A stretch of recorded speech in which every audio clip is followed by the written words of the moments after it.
What is going on, YouTube? I am Jerem here. Today we have another guide coming your guys' way, another video, hopefully helping you guys perform better, gain some more LP, and just learn a little bit more about League of Legends. In this video today, we're going to be breaking down Pantheon Jungle. This is a pick that has been seeing a lot more play recently in professional leagues like the LCS, the LEC, and the LCK. High elo solo queue players and professional players alike are pulling out this pick more and more in their solo queue games. They're seeing a lot of success. It's a pretty strong pick. It's a really strong champion who's good in multiple lanes right now. He can play top, jungle, and mid, which is great. Unfortunately, this pick is not seeing as much success in lower elos. Plat Plus right now only has a 46% win rate, and as you go down lower, the win rate drops and drops and drops. So in this video, I actually want to, break down this pick, hopefully help you guys have more success with it, talk about why it's good, and then hopefully we can start getting that win rate up. So I don't think Pantheon is a 46% win rate jungler. I just think people are maybe playing him a little bit wrong, so we're just going to be going through that in the video today. Up on the screen, we have some Diamond 2 Pantheon Jungle gameplay for you guys. As you can see here, he actually starts out the enemy team's blue. He's looking to invade, and that is something I want to note that is really important with the Pantheon Jungle play style. You are obviously a monster early game. With Conqueror and just your early dueling capabilities, your CC, just your base stats, you are so strong early. You're going to constantly want to be invading the enemy team's jungle, looking to gank, looking to fight, and you just have to have high tempo and pressure early, and that's what it's all about, because you are going to fall off as the game goes later and later and later. But in the early to early mid game, you are going to be an absolute monster, and that is your chance to carry straight off the bat from level 1, level 2, level 3. You are going to be a monster, and here you go. He knows D. Jarvan is in his jungle, but he's not scared. He's looking to engage, so he's fought somebody in the enemy team's topside jungle, fought somebody in the enemy team's his team's bot side jungle, and now he's 2-0 like 3 or 4 minutes into the game, and now he can really snowball that lead. And that's what you have to do with this Pantheon Jungle pick. If you're not snowballing early, you are just going to lose, and that's probably why this pick is a little bit harder to pull off, because you do have to be really aggressive, and you can't really miss on any of those early plays, because you get set behind, the game is just over. But if you're someone that loves ganking, loves fighting, loves playing aggressive, then this pick is the one for you. And if you perfect this, you could get really good with it, because again, even though the win rate isn't great in lower elos, there is a lot of success at the higher elos, so this pick can be successful if you can pull it off. Talking about the rune page, because that's something really important. You want to be having the right rune page, the right setup, just to have that higher chance for success. For Pantheon Jungle, it is going to be Conqueror into Triumph, Legend Alacrity, and Last Stand. And that is really good for Pantheon, because with the Conqueror, he's able to fight, he's able to proc it really easily, and then he gets that insane healing, the insane dueling. He just gets really strong. He becomes an absolute monster. Conqueror is definitely the best choice on him, even though there are some people running a couple of other options, but you're definitely going to want to go with that Conqueror.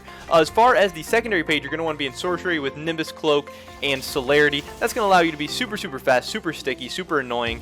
Then you can take the Red Smite and still get the speed boost from the Nimbus Cloak, so you have the dueling capabilities of the Red Smite, but still kind of the CC and stickiness of the Blue Smite. It's really the best of both worlds. Really strong in jungle right now, and really great on Pantheon. So with that rune setup, you're going to be in the best position to hopefully win a ton of games as this Pantheon Jungle pick.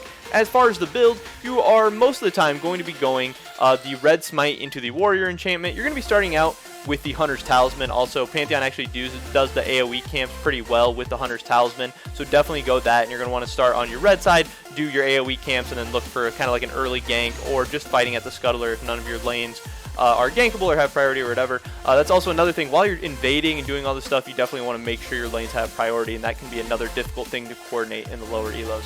But then back to the build. Red Smite, Warrior, Ninja Tabbies in most games, but Merc Treads if you do need the tenacity. Then you're going to want to go a Black Cleaver, and then usually a GA, and then you start to get into more situational items, maybe a Styrox, maybe some Lethality, it kind of depends, but really that 3-item mark, that's where you're going to want to be ending the game as Pantheon. So Warrior, Cleaver, GA. GA just allows you to dive into the backline with your ult, with your W, go crazy, get onto a priority target, hopefully lock him down and kill him, and then you're really good with GA, because once you come out of GA, you can have your E, and you can be really annoying, and you actually do have a chance to survive once you come out of that as well. So that's why Pantheon is really good with Guardian Angel, when maybe it's not so great on other champions right now. But yeah, you are going to hit a massive power spike with that Warrior, with the Cleaver, and then GA being your 3rd item. And then you're going to, again, you're going to be wanting to end the game around then. If you get much deeper into your build, your win rate's going to be dropping. There's not a ton of great items that are going to help the Pantheon scale and be really useful into that late game. But if you play aggressive, if you go for those invades, if you path efficiently in the early game, you can really snowball a lane for your team, get that into a bunch of dragons, get a bunch of nice stat boosts and power-ups for your team. Hopefully build up a lead for yourself and a couple of your laners, and just snowball that into an early lead. Pantheon is not going to be your power farming, scaling jungler who's looking to just clear a bunch of camps, path perfectly and win. Pantheon wants a dirty game. He wants to, mix it up with the other team's jungler. He wants to try and throw off their pathing. He wants to be unpredictable. He wants to be crazy. And that is how you're going to do best as Pantheon Jungle. Again, he isn't the easiest to pull off. He is pretty difficult just because you have to play so perfectly in the early game. Not even perfectly, but you have to play so well in the early game. You have to plan your plays out. You have to know how strong you are. You have to know who you can kill. But really, there's not many junglers stronger than Pantheon in the early game. So if you are finding people, if you're finding man advantages, if you're finding even fair, even fights as far as numbers go, you're going to be winning. You can get into trouble if you're taking some of those fights where somebody you don't expect roams you or something. But as long as you're taking those good fights, Pantheon is going to be coming out more often than not. He's going to be coming out on top. As you can see on the screen, J4 is just not having a good time. And J4 is even a pretty decent early game jungler, but this Pantheon is just having his way with them and just taking over the map. He's been top, he's been mid, he's been bot. He's killed J4 multiple times, and then he's able to just snowball this into an easy win. And that's definitely what you guys are going to be wanting to look to do on this Pantheon Jungle pick. But that's pretty much it for this video today, guys. That is my Pantheon Jungle guide. That is the runes, the build, the setup, the playstyle, the strategy, everything you need to know to just, have success with this pick in your ranked games. Hopefully gain some LP and start climbing up the ranks. That's what I want to see for you guys. Again, definitely drop a like if you enjoyed. Leave a comment down below. What do you think about Pantheon Jungle? Are you going to be trying it out? And if you do, let me know how that goes. Also, subscribe to stay updated on all my latest videos. We got more guides, strategies, news, just all things League of Legends and Riot Games related coming your guys' way in the near future. Hopefully I see you guys in the next video. But until then, peace.